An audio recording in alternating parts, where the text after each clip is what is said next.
What's up, guys? Ben here, and I'm bringing you another video today. We're going to chat a little bit about Major 4. We're going to rank the CDL teams for this event. We're going to do a tier list. We're going to do it a little bit differently today. A lot of people do these tier lists. They do like S tier, A tier. They kind of break it down by letter. That's all cool. I wanted to like super simplify it, so we're going to break it down into 4 categories, starting with contenders, going all the way to teams that are just kind of chilling and taking a little bit of a vacation in New York. First team we got is Atlanta FaZe. I mean, I think it'd be crazy not to put them in contenders. They've been second in every major so far this season. This major cycle, though, has been a little bit funky compared to the last major cycles for them. They had a couple of good wins, but they did have a few losses against LEG and London. And in fact, this is actually the first time that London has actually ever beat them in the CDL. That being said, they did qualify for winners. 3-2 is not that bad. Everybody's playing 500 ball these days. Anyway, game mode wise, it's been a little bit of a mixed bag. They're looking solid in control. Hardpoint's been a little iffy, but they've been super strong at S&D. We know that S&D wins championships. So far in this major cycle, they're 5-1 in S&D. So you really like and gotta like those stats. I think kind of thinking from a bracket perspective, their first matchup is going to be against LA Thieves. I really do favor FaZe in that matchup. They actually haven't lost at Thieves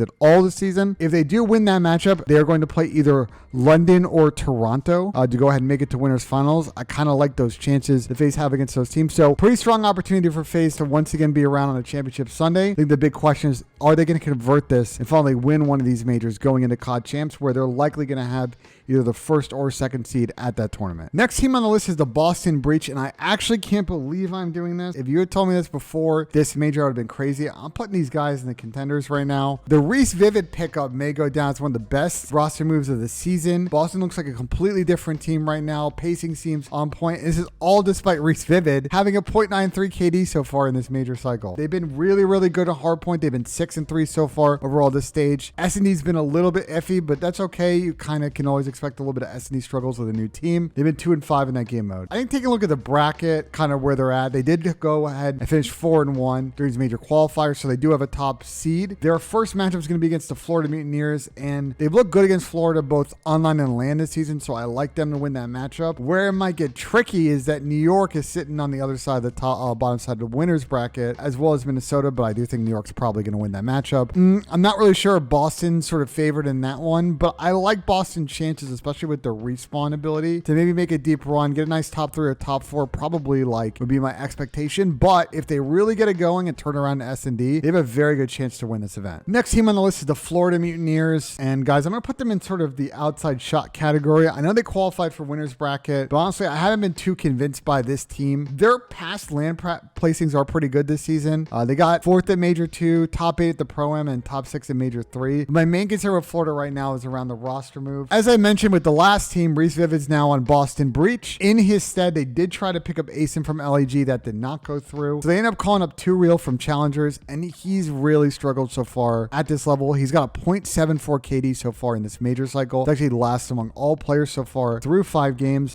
And in terms of their performances sort of during the major qualifiers, it was not too bad. They really needed to clutch up against both LA teams over the weekend in order to actually qualify for winners bracket. Looking at the bracket, they would actually end up playing Boston in the first round of winners. And I think they have a pretty good shot in that series, but Boston kind of has their number so far. I did kind of predict Boston to actually win that series. So Florida will go down to losers, and sitting for them and losers round 1 is going to go ahead and be Seattle. If by any chance they're able to beat a struggling Seattle team, they're likely going to have to play OpTic next. I don't really like these odds for Florida to go ahead and make it to the weekend, but hey, you never know. If they get some momentum, these guys have been decent. Probably looking top 6, top 8 finish, maybe. I just don't know, though, if that's enough for them to make it a champs. We'll have to see how the other bubble teams do throughout this weekend. Next up, we have the London Royal Ravens, and just like Boston, man, I am super shocked to put these guys in the contenders tier, but I'm gonna have to do it. They look really good right now. After a really tough Major 3 cycle, a lot of people, including myself, kind of writing them off for the rest of this year. Gizmo's back in the lineup. They went 4-1 this major cycle. They look phenomenal. They had a really impressive victory against FaZe. I think it's kind of the center point of that run. And overall, from a game mode perspective, outside of control, they've been really good. They're 9-1 in hardpoint so far through 5 games, 5-1 through S&D. That being said, the one weakness for their team right now is around control. They have not won a single control so far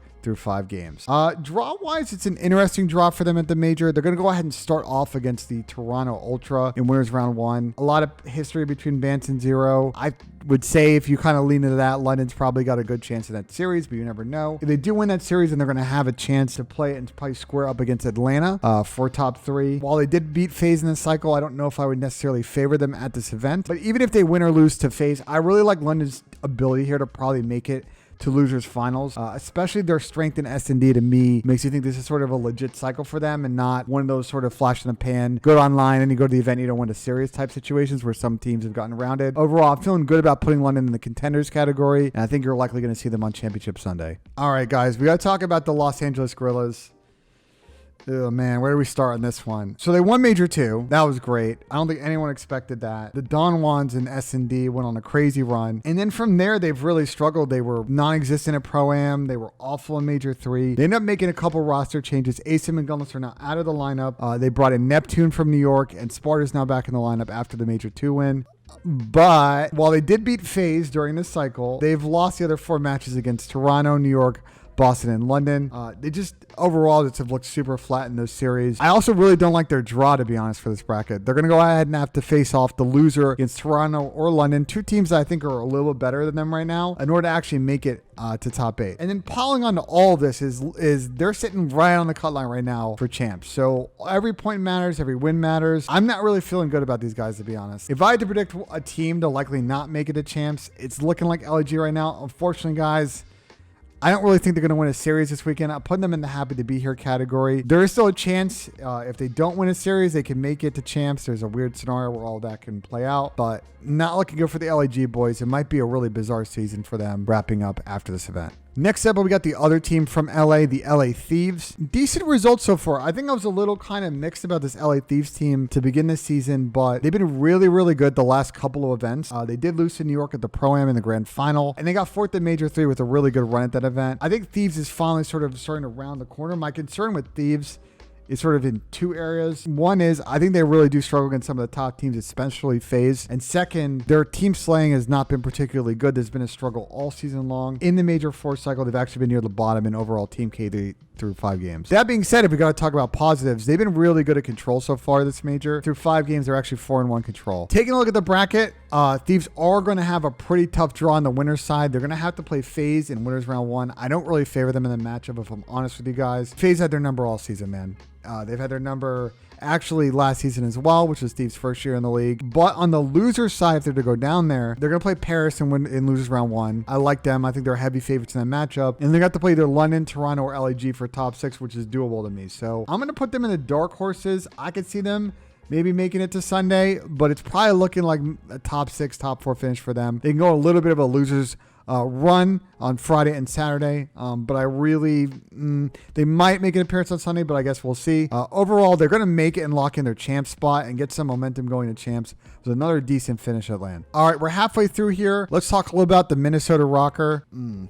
What another team that's like, it's so hard to rank this team because they're just basically playing 500 ball. It's been a little bit of an adventure for them this major, to be honest. They had a really good start. They beat OpTic, and I was like, oh, wow. Actually, maybe these guys have kind of turned a corner. Then they had 2 losses against Florida and London. And then I was like, going into last week, I was like, I'm not really sure if these guys are going to make it the winners. They grinded out 2 series against both Seattle and Paris, winning game 5s in 6-4 round count in order to make winners. So not really the most convincing victories against both those teams. Overall, I'm very concerned about their tiny map pool and hard point. I think that's sort of driving my sort of trepidation about this team. They're 2-7 on Tuscan this season, 4-4 on Gav, 7-5 on Bocage, and 5-9 on Berlin. You're really looking at that. You got to be good at either Tuscan or Berlin if you're going to stick it against the top teams. Being good at Gav and Bocage, especially when other top teams like a London or a Boston or a FaZe are really good at those maps, I don't really see great matchups for them. I think on top of that, not to keep piling on, but their star SMG player Standy has not had a particularly good major cycle. He's sitting at a 0.88 right now in overall KD. Taking a look at the bracket, their first round matchup would be against the New York Subliners. From my opinion, that's a pretty tough matchup considering New York's going to be playing in front of a home crowd. New York really obviously needs to qualify for champs. You're obviously going to say the same about Minnesota as well. I don't really have Minnesota favored in that matchup, if I'm quite honest with you guys. I think New York probably take care of business in front of a home crowd. If they get bumped down to losers, though, they're going to have a very, very tough matchup. Losers round 1 against OpTic Gaming. I don't know, man. For Minnesota, I really got to put them in the outside shot category. Look, they've got the skill to go ahead and make a run, top 3, top 4, lock in a champ spot. But it's very likely this Minnesota team might be sitting the top 12 or top 8 and really needing help in order to actually lock in their spot for champs. And now for the home team, New York Subliners. It's been a bit of a wild journey for them so far this year. Absolutely horrible gameplay for the first half of the year. They send Clay to the bench. They try Royalty. They try Neptune. None of that shit works. They eventually get Kismet in the team after some shuffles. They get Paul X on the roster. They win the Pro-Am Classic. They look good at the beginning of Major 3. They do well online. And then they pull up to Major 3 and they have a stinker. So super hard to read this team on land so far this year. They continue that strong online form with some good victories so far in the Major 4 cycle. And they were able to qualify for the winners bracket. Hardpoint's probably their best game mode right now. They're 9-1 right now in Hardpoint. I think a lot of momentum kind of overall is on their side. Look, they're going to be in front of that home crowd. They are sitting in 11th right now, but have a lot of momentum and maybe lock in a champ spot. If they get top 3 or top 4 at this event and some stuff goes their way, they can kind of squeak in that 7th or 8th seed. I think the other thing for them too is they've kind of avoided FaZe, Toronto, Thieves, London, who I think are some really good teams that are sitting in winners bracket. It's sort of a favorable draw on the bottom side. Their first matchup will be against Minnesota, and I think they're going to be able to clutch up there. And then they're really going to have to beat either Florida or Boston to make it a top 3. So I really like New York's chances. I'm going to go ahead and put them in the contenders category. I think they're likely going to be in winners finals. If I had to pick a team from the top side, probably FaZe. And we may see that matchup again in the grand finals, which would be a really good finish to the regular season for New York, locking in their champ spot and getting some momentum. All right, well, let's talk about OpTic here. You know, it's kind of a hot take about OpTic, but overall,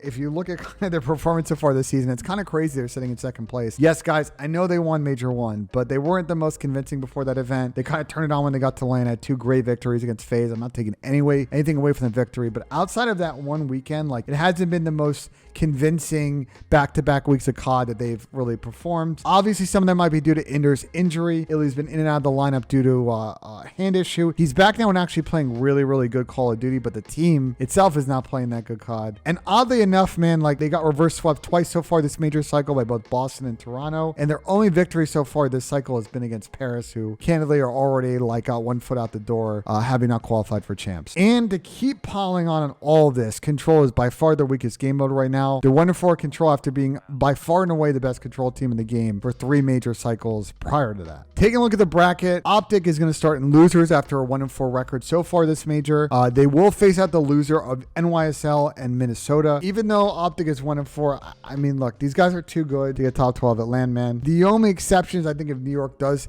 inexplicably lose to Minnesota, then I'm sweating a little bit if I'm OpTic. But I think New York's likely going to win that matchup. I feel good about OpTic's chances against Minnesota, but here's where it gets interesting. In order to actually get to top 6, they're going to have to beat then either Seattle, Boston, or Florida. We'll get to Seattle in a minute. They haven't been particularly good. Boston and Florida are solid teams. We know OpTic struggles against Florida on land so far. But if OpTic get past all of that, it could be like kind of smooth sailing for them. They can kind of get this nice losers run and maybe make top 3. Right now for them, it's about kind of ending this year on a high note and getting some momentum into champs. They're going to likely have a top 2 or a top 3 seed for that event, but you really, really do not want to get top 12. Overall, if I had to kind of place OpTic right now, I'm going to put them in the dark horses.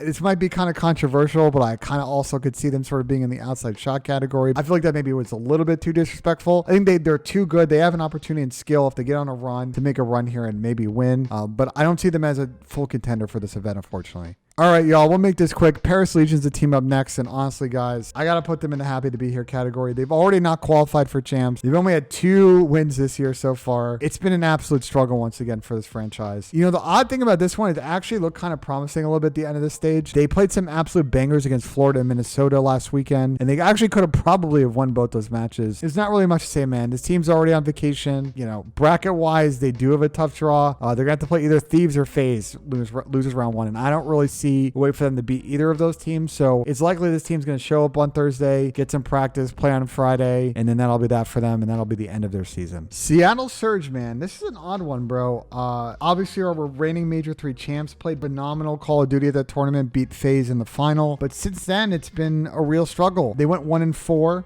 Started off this cycle with the win against Paris. That was pretty good, but they've lost 4 games since then with losses to Boston, New York, RØKKR, and FaZe. You look at the maps and the modes, and it's a little bit funky. I think probably the biggest sort of weakness for them right now is Mac. Individually, he's not having a particularly good major cycle right now. He's got an overall 0.88. It's not awful, but you kind of want your guys to usually have more than a 0.9 if you're really going to consistently win at this level. I think for me, they do have a potential chance to maybe make a little bit of a run here. They're starting on the bottom side of the losers bracket, so they will play either Boston or Florida in losers round 1. I could see them winning that matchup, especially if either Boston or Florida comes off a heartbreaker. I like Lamar's ability to really rally the troops, but from there, the kind of difficulty for me with Seattle is the next test they're going to have, which is either going to be OpTic, NYSL, or Minnesota in order to make it a top 6. I think overall, if I have to place Seattle somewhere in this, it's really, really difficult. I don't want to like take away too much from the ceiling of this team because I think they are discussing individually, and Lamar does a really good job commanding his boys, but they haven't really played convincing Call of Duty, and I'm very concerned with the draw in the bracket that they're just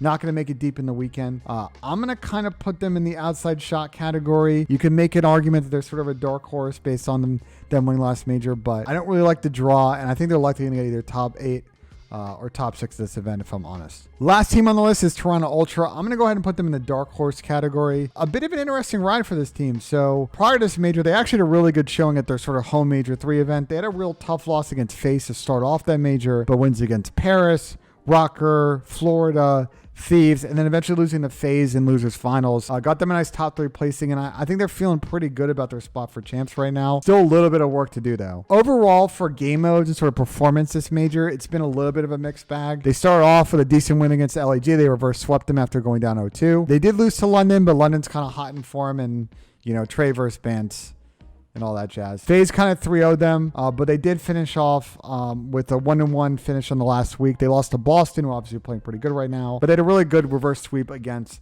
OpTic. I think now that I've said all of that, I'm kind of thinking, actually looking back now, those results are actually not that good. They've got 2 victories or reverse sweeps, but outside of that, it's been a little bit of a mixed bag. Taking a look at the bracket for them, I could kind of see an opportunity here potentially. One starts with their first matchup against London. I see this as an opportunity to really boy against sort of this Bance versus Trey Hall dynamic. Ben Bance is actually playing some good Call of Duty right now, and I really like if Toronto can win that and get some momentum. They're probably going to play against FaZe next. And they play this team a lot. They sort of know how they play. There's some real upset potential there, and suddenly you're looking at Toronto top 3. The flip side of that, though, like even if they don't beat FaZe, they've shown in the last event that they have the ability to really go on these deep runs. I really see, even if Toronto don't make it a champ Sunday, I really see like either a top 4 or a top 6 placing on the cards. It locks in their champ spot, gets them a pretty good seeding going to champs. Overall, I just need to see a little bit more from this team, a little more of that killer instinct we saw in Major 3, but I like the upside for this event. Concluding thoughts, I think there really are only 2 teams this event that I think kind of have no shot to win. Outside of that, like all these 10 teams left, I think you could kind of make somewhat of a case that they have an opportunity to win. And I'm really curious to see how London and Boston do with sort of momentum they have right now. Are they real teams? Are they going to kind of bow out and get double rounded? I'm really excited to see how it plays out later this week. That'll do it for me. Appreciate y'all tuning in. As always, leave a comment if you love the video, subscribe below, and I'll see you guys on the next one. Thank you so much.